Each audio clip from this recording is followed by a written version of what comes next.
Nunca se apartará de tu boca este libro de la ley, sino que de día y de noche meditarás en él. Los pastores Luis y Viviana Cruz presentan Un Momento con la Palabra. Ponte cómodo, iglesia, y vamos a hablar de ello, de las marcas del Señor. Los desafíos que enfrentamos hoy hacen necesario que miremos nuestras marcas. Y cuando hablamos de las marcas del Señor Jesús, hablamos de lo que Él padeció por nosotros en la cruz, la corona de espinas, las llagas que a nosotros nos sanaron, los 40 azotes menos uno, y hablamos de las marcas que han quedado en los cuerpos y corazones de personas que, como el Señor Jesucristo, han enfrentado desafíos. Cuando hemos recorrido un camino, sabemos que Él es el que nos ha dado la victoria. Y quienes hablamos de sanidad, lo decimos basados en que Él nos sanó. Y quienes hablamos del milagro con los hijos, lo decimos basados en que Él tomó un hijo, en que Él tomó la salud. Y hoy vamos a tener que recordarnos a nosotros, y recordar es volver a traer a la memoria. Recuerde que la memoria es sensorial, recuerde que la memoria es emocional, y la memoria recuerda lo que tú pongas en ella. Por eso es necesario que las marcas sean las marcas de Jesús, como dice Gálatas. Y nosotros hoy estamos trayendo a la memoria las marcas de la victoria. ¿Qué es lo que vamos a hacer?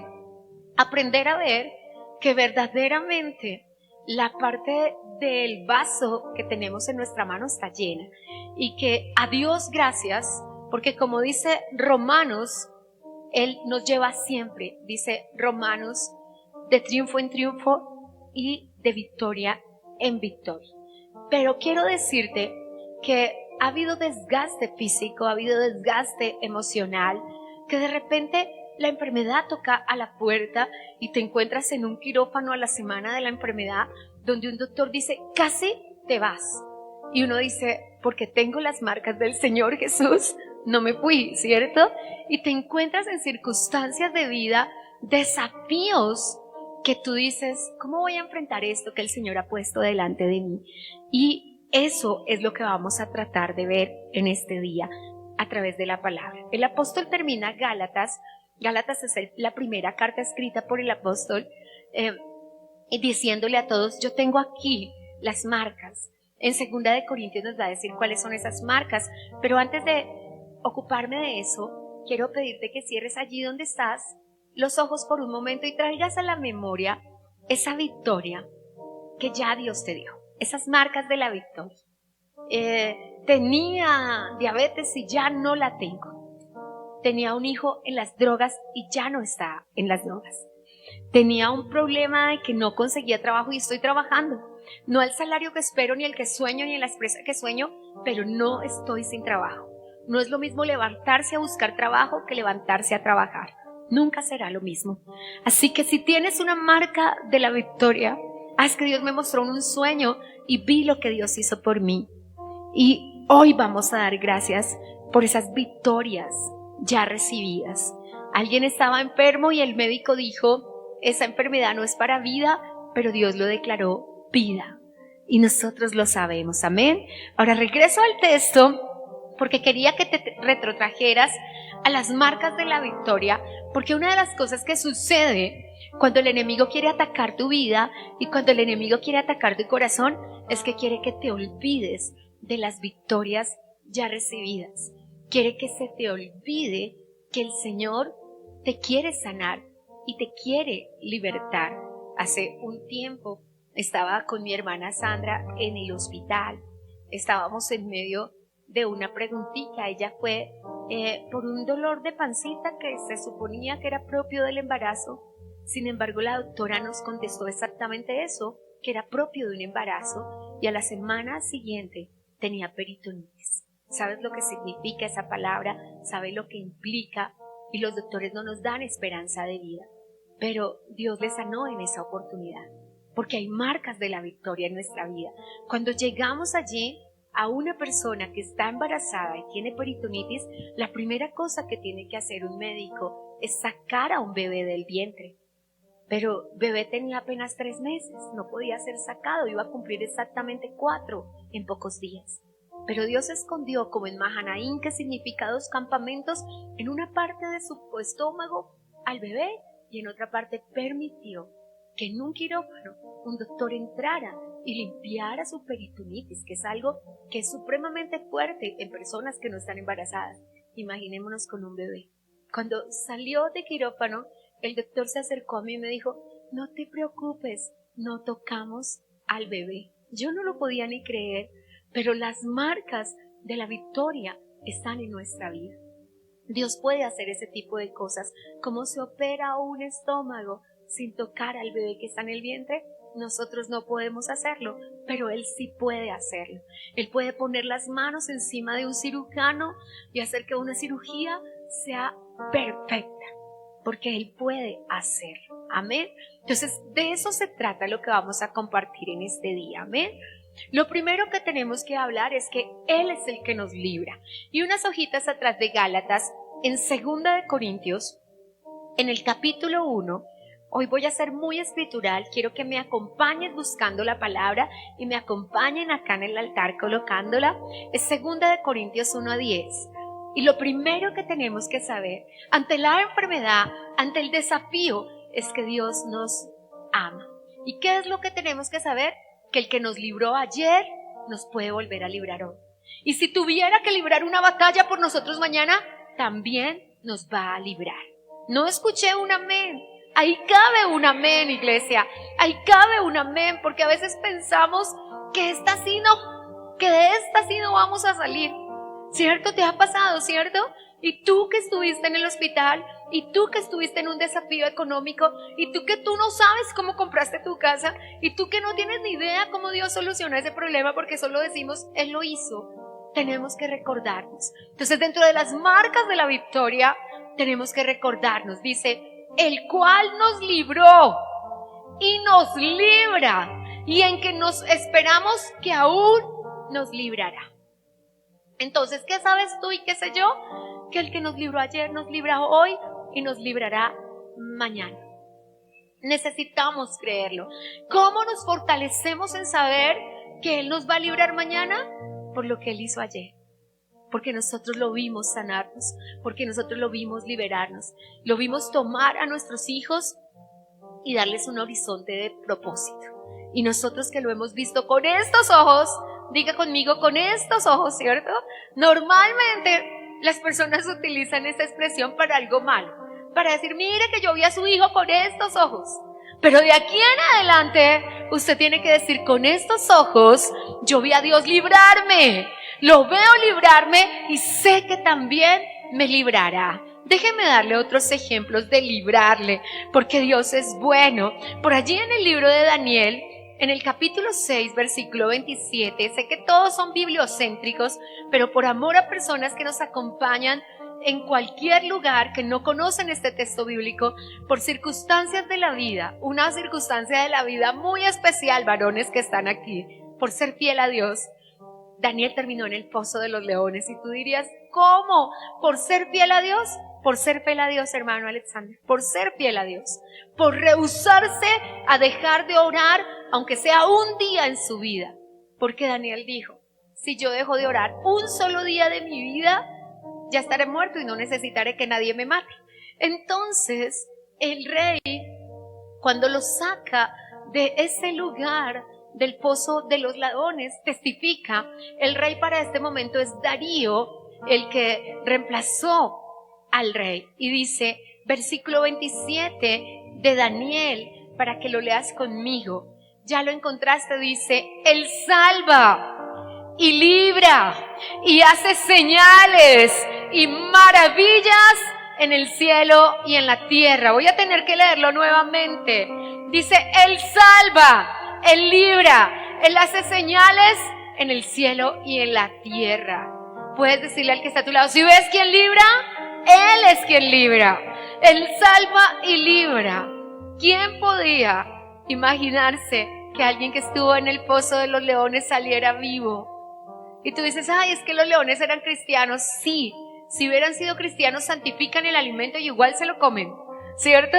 Pero no quisieron hacerle daño a Daniel. No sé si lo has visto, pero hay una canción de los dibujitos animados en que los leones le dicen al Señor, ay no, Señor, ya oramos por los alimentos, no nos lo quites.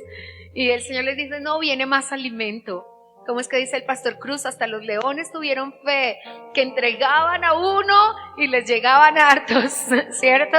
Entonces, ¿qué necesitamos entender? Segunda de Timoteo 4:17 dice, el apóstol Pablo testificándole a Timoteo, segunda de Timoteo, yo sé que Timoteo, Tesalonicenses, son esas carticas finales, dice, pero el Señor estuvo a mi lado y me dio fuerzas. ¿Qué testificamos nosotros en el tiempo de la aflicción? ¿Qué testificamos en el tiempo de las luchas y de las pruebas? Dígalo conmigo, el Señor estuvo a mi lado y me dio fuerzas. Él no solamente me libra y me librará, sino que si tengo que pasar por algo, el Señor está a mi lado y me da fuerzas. Y me da fuerzas porque hay circunstancias que requieren que el Señor nos dé fuerzas. No sé usted, yo lo digo con gran respeto, pero yo soy absolutamente gallina en las cosas médicas y necesito fuerzas cuando se acercan con los chusitos y con las cosas y digo, ay Señor, y voy llorando. Es una cosa, pero el Señor, testifico hoy en las marcas de la victoria, estuvo a mi lado y me dio fuerzas. Eso se lo dijo el apóstol Pablo a Timoteo, pero también tenemos al apóstol Pedro testificándolo a toda la iglesia, y en segunda de Pedro 2, en el versículo 9, segunda de Pedro, si tú trajiste tu Biblia, siempre busca el texto y subráyalo. Segunda de Pedro 2, en el verso 9, dice algo muy lindo, muy especial, y yo quiero que lo anotes y lo grabes, porque a veces nosotros en la aflicción pensamos que al Señor se le olvidó ayudar. ¿Y sabe qué dijo el apóstol? Sabe el Señor librar de tentación a los piadosos. Y esta palabra tentación no es concebida como en otros textos del Nuevo Testamento como caer en pecado, sino en pruebas. De hecho, la traducción griega de esa palabra es las acechanzas y trampas del enemigo, es lo que dice. Así que el texto de segunda de Pedro dice, no te preocupes, Dios sabe librar a los suyos de toda trampa del enemigo, de toda acechanza de Satanás, a los piadosos. Así que nuestra parte, creer que Él sí sabe librar.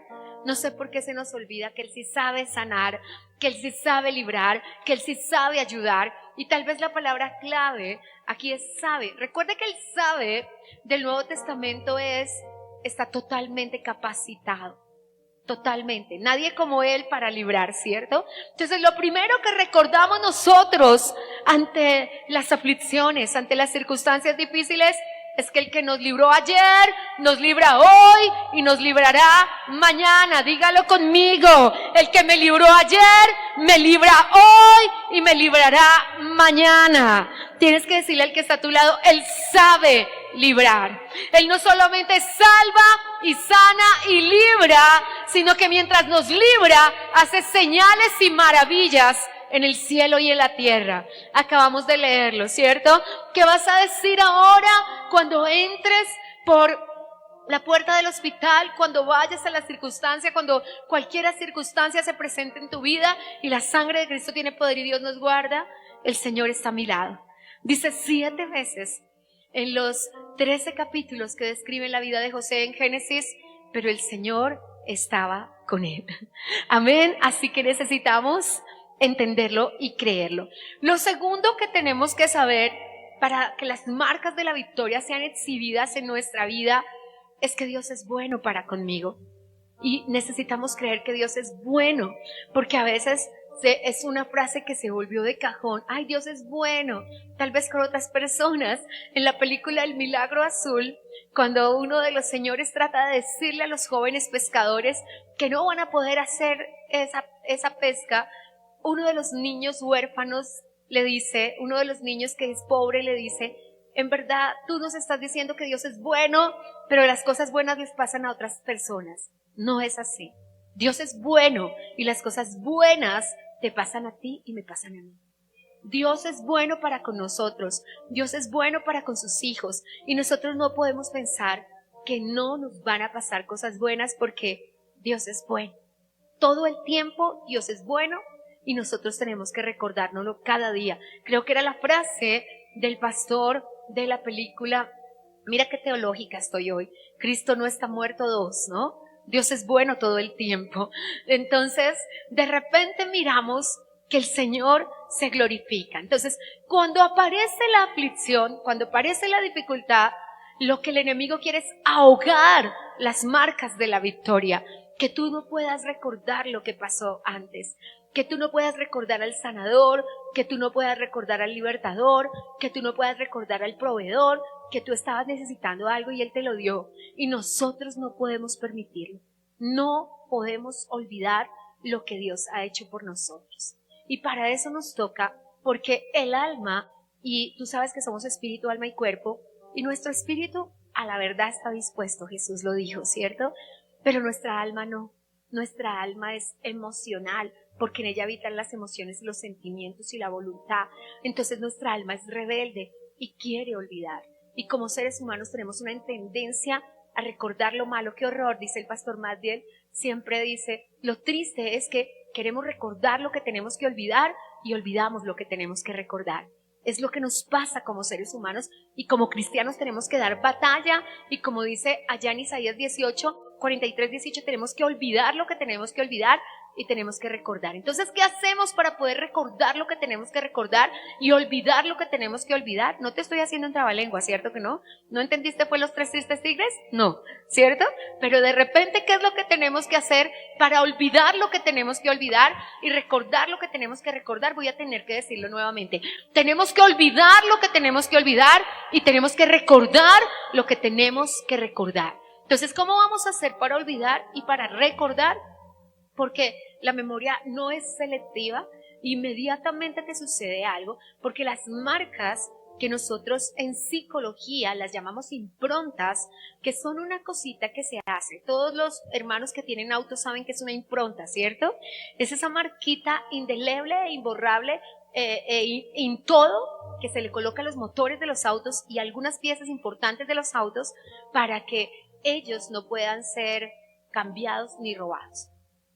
Esas improntas, nosotros esa palabra la utilizamos en psicología para las marcas que nos ha dejado la vida. Y hoy yo no te estoy invitando a que recuerdes las marcas de la vida, sino que atraigas a la memoria las marcas de la victoria. Porque las marcas de la victoria son las que te dicen a ti, Dios me libró ayer, me libra hoy, me librará mañana. Las marcas de la vida te retrotraen al dolor, a lo que me hicieron, a lo que pensé y a lo que sentí. ¿Qué es una impronta? Lo que sentí. Ni siquiera lo sé. Tenía 3 años, mi papá llegó bravo, me pegó, después hizo desayuno y no me dio a mi huevo. ¿Por qué yo tengo esa información en mi mente si tenía 3 años? ¿Por qué está grabada en las tablas de mi corazón? Porque es una impronta, porque lo que me duele o me alegra se graba como una impronta. Y si mi cerebro no es solamente capaz de grabar lo que me duele, sino también graba lo que me alegra, yo como cristiano tengo el deber de levantarme y recordar solo lo que me alegra. Puedo, porque mi cerebro es inteligente. E inteligencia es la capacidad de poner esos conocimientos en orden. Y sabiduría es la capacidad de poner esos conocimientos al uso de mi propia vida. Así que para eso vamos a necesitar conocer más. Y en el Salmo 103 vemos a David, siempre David dicen los hermanos, con la pastora siempre David. Pero me gusta mucho cómo piensa David. Es el tipo más cercano a Jesucristo y dice, bendice alma mía a Jehová, bendiga todo mi ser su santo nombre, bendice alma mía a Jehová y no olvides ninguno de los beneficios. Y aquí tenemos a David enseñándonos cómo no olvidar los beneficios. Así que no nos dice no olvides el dolor, no olvides las improntas de la vida, nos dice, no olvide los beneficios. Y nos hace un relatar de los beneficios que quiero traer. Cuando olvidamos las cosas buenas y recordamos solo las cosas malas, nos vamos a volver vanos y amargados. Cuando menos nos demos cuenta, el enemigo habrá tomado nuestro corazón hacia el dolor y la depresión.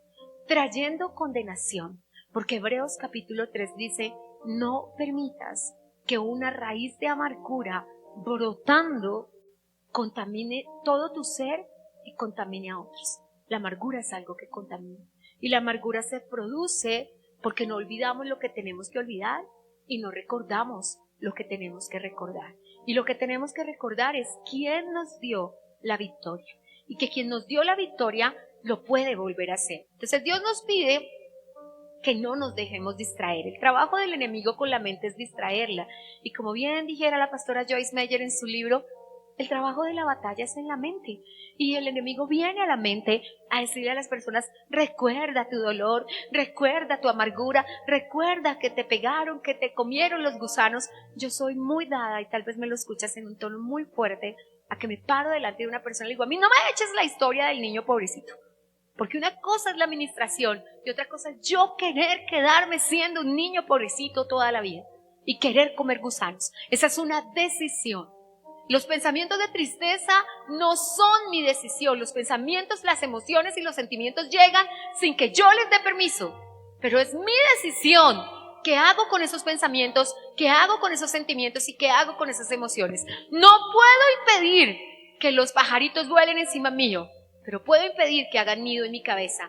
No puedo impedir que la mosquita pase e intente meterse en mi ojo, pero puedo impedir que un cachito de su pie infecte mi ojo. Así que simplemente hay cosas que yo sí puedo hacer. Hay cosas que yo puedo negarme y decir, no voy a estar sufriendo por eso, no voy a estar pensando mal y no voy a estar atando a las personas ni con pensamientos ni con palabras. Y eso solo lo puedo hacer yo. ¿Cómo lo hago? Mira lo bello que dice, y quiero ubicarme por un momento, sin que pierdas segunda de Samuel, sin que pierdas Salmos, en primera de Samuel 17. Y otra vez David, y me retrotraigo a la historia de David por una sola razón, porque es fácil fluir en ella porque tú la conoces. Podemos fluir en ella porque tú la conoces muy bien. Y cuando tú conoces algo, es clarito como el agua, brillante como el sol, radiante como la luna, cristalino, porque tú lo tienes claro en tu corazón. Y quiero retrotraerme a esta historia para que te des cuenta lo que se puede hacer con las marcas de la vida y lo que no se debe hacer con las marcas de la vida, porque necesitamos que las marcas sean marcas de la victoria. ¿Te preguntas si David tenía marcas de la vida? ¡Claro! Era el menor de 8 hermanos, había sido concebido fuera del estado santo del matrimonio y estaba en una familia en un siglo donde eso era un delito. La razón por la que sus hermanos no lo invitaban a las fiestas y porque el menor de los hermanos estaba cuidando las ovejas es porque socialmente su familia no lo consideraba parte de la familia. Y lo tremendo de esto era que era una sociedad en que la familia era todo para una persona. Si no había familia, por eso a David que le quedó el Señor Jesucristo y sus ovejas. Por eso se convirtió en el mejor de los pastores. Por eso dijo, el Señor es mi pastor. Y cuando le escuchas diciendo, nada me faltará, ¿qué está diciendo David? Que le faltaba todo. Le faltaba el amor de su padre, le faltaba el amor de su madre, le faltaba el amor de sus hermanos, le faltaba todo.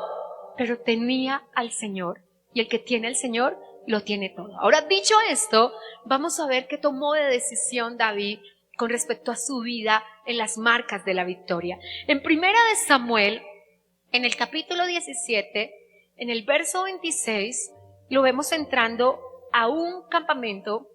Entonces habló David a los que estaban junto a él diciendo, ¿qué harán al hombre que venciere a este filisteo y quitare el oprobio de Israel? Porque ¿quién es este filisteo incircunciso para que provoque a los escuadrones del Dios vivo? Se vale soñar, ¿cierto? Se vale creer. Y de repente primero tengo que decirte, David no llegó a ese campamento a enfrentar una batalla.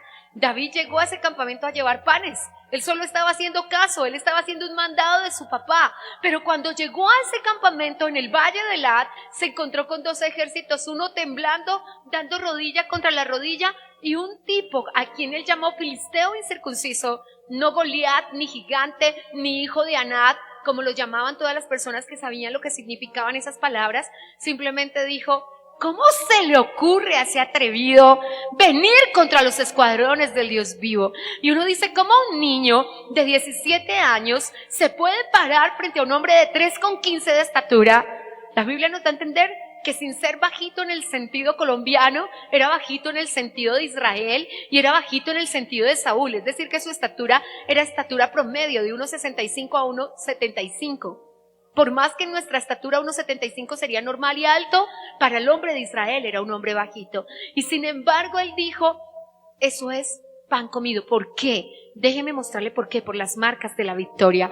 Porque él no recordaba que no lo invitaron a la fiesta, porque él no recordaba que nadie lo quería ni que quería comer gusanos y que su mamá no lo quería y que su papá era horrible, sino solamente recordaba lo que Dios había hecho por él. Y el texto dice, si lo lees conmigo, verso 34, ahora ya no lo tenemos hablando con los ejércitos, lo tenemos hablando con el rey. Está hablando con el rey Saúl y David le responde a Saúl, tu siervo era pastor de las ovejas de su papá. Y cuando venía un león o venía un oso, tomaba algún cordero de la manada, salía yo tras él. Yo me imagino que la única cosa que hará uno al ver a un león que le quiere robar algo es salir corriendo. Usted va a tener que subrayar la palabra, yo salía tras él. ¿Cuándo fue la última vez que el perro que lo estaba atacando usted salió corriendo tras él? Solamente hombres y mujeres de valor son capaces de salir corriendo tras el oso, pero usted corre del oso, usted no corre tras el oso, usted corre del león, usted hace el oso pero sale corriendo, pero usted no se queda para que un oso, no sé, si alguien ha ido aquí tenemos ositos cerquita de Duitama, pero si usted ve esos osos, cuando ese osito que lo enseñaron a pararse en sus dos paticas para que se exhiba, se para, tú sientes que algo se mueve dentro de ti. Un nené siente emoción, pero uno siente susto. Y dice, léalo conmigo, yo salía tras él y lo hería y lo libraba de su boca. Y si se levantaba contra mí, qué atrevido ese oso y ese león, yo le echaba mano de la quijada y lo hería y lo mataba. Esto tú crees, en verdad, porque es David y está en la Biblia. Pero si tu amigo te dice, y sabe que ese atrevido león se vino y yo le abrí la quijada y le di su puño, tú no se lo crees. Tú no se lo crees, porque ¿quién es capaz de hacer eso? Ahora, cuando ve a Goliat, más o menos 3,15 mide un oso grizzly, ese que te comes en las gomitas de vitamina C, eso más o menos mide. Entonces cuando vio a Goliat dijo, como el oso, eso es pan comido. Pero el león, ¿qué es? El rey de la selva. Las personas que estudian a los leones dicen que el rugido del león se escucha adentro de la selva y que no necesita morder a nadie, que cuando ruge tú te desmayas. Y él dice, pero si ese atrevido se levantaba contra mí, yo lo cogía y lo fulminaba. ¿Cómo estamos entendiendo hoy, mi amado, que hay marcas de la victoria? Ahora déjeme decirle, la esperanza de David no estaba en sus fuerzas. La esperanza de David no estaba en que él tenía la experiencia de matar al león, de que era experto en matar en osos. Déjeme mostrarle que la esperanza de David, porque él tiene una esperanza viva, está en el Señor. Y dice así, añadió David, verso 37, Jehová que me ha librado de las garras del león, Jehová que me ha librado de las garras del oso, él también me librará de la mano del filisteo. Aquí vemos segunda de Corintios 1, él me libró ayer, él me libra hoy y él me librará mañana. No es porque sé matar osos que puedo matar a Goliat, no es porque sé matar leones, es porque sé quién está conmigo. Las palabras del apóstol Pablo, él está a mi lado. Y cuando nosotros sabemos que él está a nuestro lado, llevamos en nosotros las marcas de la victoria, iglesia. No sé en qué bases tu experiencia hoy. No sé en qué bases tu confianza. Porque hay gente que ha perdido su confianza aún en presentar una hoja de vida porque dice, me la rechazan siempre, yo las paso y cuando me ven esta cara me dicen que no. Pero si tú basas tu confianza en eso, si tú basas tu confianza en tus fuerzas, en tu inteligencia, en tu profesión, pero si tú basas tu confianza en Dios. David dijo, el Dios que me libró sabe librar.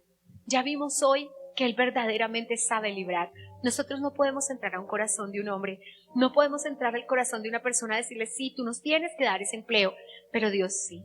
Entonces aprendamos primero que Cristo ya llevó en la cruz la victoria de nosotros. Romanos capítulo 8 dice que somos en Él más que vencedores. No somos vencedores, somos más que vencedores. Y necesitamos levantarnos frente al oso y frente al león y decirle, mi Dios puede librarme. y ciertamente nos librará. Nos toca como los amigos de Daniel, como Misael, Azarías e Isaías, que dijeron, ¿qué fue lo que dijeron? El Dios nuestro puede librarnos, y si quiere, nos librará. Yo no me puedo imaginar cuando estos 3 muchachos estaban de pie y todos los demás estaban de rodillas, ¿qué sintieron? Cuando se enfureció Nabucodonosor y dijo, me prenden ese horno 7 veces más. Y no voy a decirte que se levanta Nabucodonosor a tratar de encender el horno 7 veces más, pero Dios está con nosotros. Y el mismo que nos libró ayer, nos libra hoy y nos librará mañana. Y regreso para cerrar al Salmo 103, para que nos demos cuenta que tenemos que recordar, que tenemos que saber. Hay marcas de la victoria, hay victorias grandes, pequeñas, medianas, que tú ya has recibido y necesitas saber qué hizo Dios. Tienes que recordarte siempre qué hizo Dios. Mira a David. En el verso 3 dice, y me gustaría que subrayes la palabra Él es. Y si quieres colocarle un título al Salmo 103, coloca Él es, ¿cierto? Él es. Eso es lo que dice David. No soy yo porque aprendí a matar al oso que pude vencer a Goliat. No soy yo porque aprendí a matar al león. Es Él a través de mí. Esa es una palabra hebrea que se llama labaz. Labaz, cuando el Espíritu Santo se viste de mí y me da el poder para vencer lo que yo humanamente no podría vencer. Y cuando viene el Espíritu Santo y se viste de mí, yo podré enfrentar cualquier cosa. Y entonces dice, verso 3, Él es quien perdona todas nuestras iniquidades. Él es quien sana todas nuestras dolencias. Él es el que rescata del hoyo tu vida. Él es el que te corona de favores y misericordia. Él es quien sacia de bien tu boca, de modo que te rejuvenezcas como el águila. Jehová, el que hace justicia y derecho a todos. Entonces necesitamos recordar que Él es el que hace por nosotros todas las cosas. Pero no quiero terminar en oración sin recordarte quién eres tú. Porque es muy necesario, sí, yo tengo bien claro quién es Él. Él es el que sana nuestra vida. Él es el que borra todos nuestros pecados. Él es el que quita todas nuestras dolencias. Y podemos, esta es una lista pequeña comparada con todo lo que Él es capaz de hacer por nosotros. Pero aparte de ello, tenemos que saber quiénes somos nosotros. Y en Gálatas dice el Señor que debemos comprenderlo. Y en Gálatas capítulo 4, en el verso 6 y 7 dice, y por cuanto sois hijos, Dios envió a vuestros corazones el Espíritu de su Hijo. Entonces lo primero que tenemos que saber es, Él es quien nos liberta, quien nos libra, pero nosotros somos sus hijos. Nosotros somos sus hijos. Y por ser sus hijos, cuando a Él clamemos, seremos librados. Pero no solamente en Gálatas. Me gustaría que leas Mateo 16, 18, porque lo sabes de memoria, ¿cierto? Todos conocemos de memoria Mateo 16, 18. O la mayoría de nosotros lo recita cuando está orando en casa, ¿cierto? Porque difícilmente uno dejará de usar esa palabra como tributo de victoria. Pero no solamente somos sus hijos, somos su iglesia. Lo cantamos, ¿cierto? A veces lo cantamos en la casa de Dios. Somos tu iglesia. Y esto es lo que dice Dios que pasa con su iglesia.